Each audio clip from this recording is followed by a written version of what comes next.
What's up, guys? Glad you're back checking out the channel. But if it's your first time here, I'm Paul, and this is Pauline Theology. Today, I want to give you an introduction of what I want to discuss next. So this new series is going to be on the unity of Scripture. Man, understanding how the Scriptures flow together just opens up your eyes more to God's infinite beauty.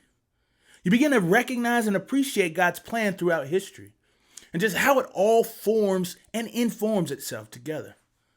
When you see it, it's like you better trust God because you can see how your part unfolds in that glorious plan. And as I began to see the Scriptures with the holistic view, I discovered God in a new and in a mighty way.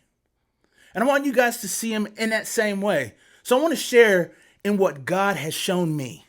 So to me, in this place in my life, I'm not super dogmatic about how you understand the unity of the Bible, as long as it falls within orthodoxy or it just doesn't deny the basic beliefs that make us Christians.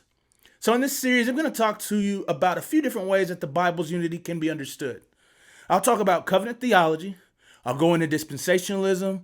I'll talk about the theology of the cross, the kingdom of God, kingdom through covenant, law, and gospel. Now, each of these theological systems have a central theme as a means by which the Scriptures use to point to God's plan. Now, all of these are obviously centered around Jesus because He is the cornerstone of our belief.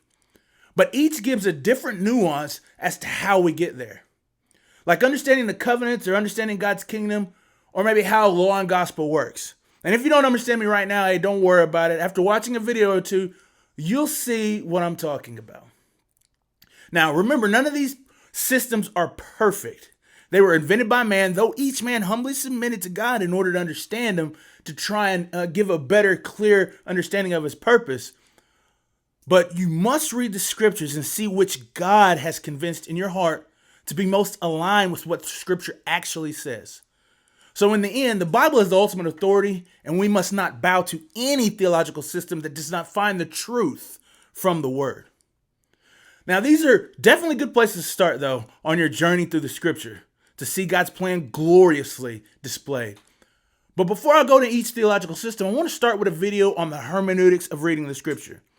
This will be just a short video on how a person should read the Bible.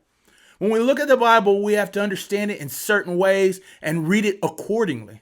I want to discuss that because in order for us to see and understand the Bible, we have to know how we are supposed to read it and in the right context. Because knowing what the context is will help us to understand the Bible better and therefore know God better. And then knowing and understanding how we read each genre will help us as we see the unity of Scripture through these other systems as they understand them and as we start to understand them more. So I hope you're excited about this new study because I think this will help see the beauty of God's plan in our life. And like I said earlier, seeing God's unity and how He moves to His ultimate purpose for all things, it gave me a much higher view of God. And it brought me to a better and greater trust in Him and a deeper appreciation for His sovereignty. And I hope it'll do the same for you. Now, I appreciate you checking out this video. And if you know anybody that may want to jump in or needs to check out these videos, man, that I'm about to do, go ahead and share them. Also, if you are excited about what's going down next, man, give this video a thumbs up and check me out in the next video. And as we begin talking about these different systems, let me know if you use some that I've mentioned. If you haven't subscribed yet, go ahead and hit that subscribe button and then the notification box so you won't miss anything because it's going to be great. Well, I'll see you guys in the next video and as we begin our study on the unity of Scripture.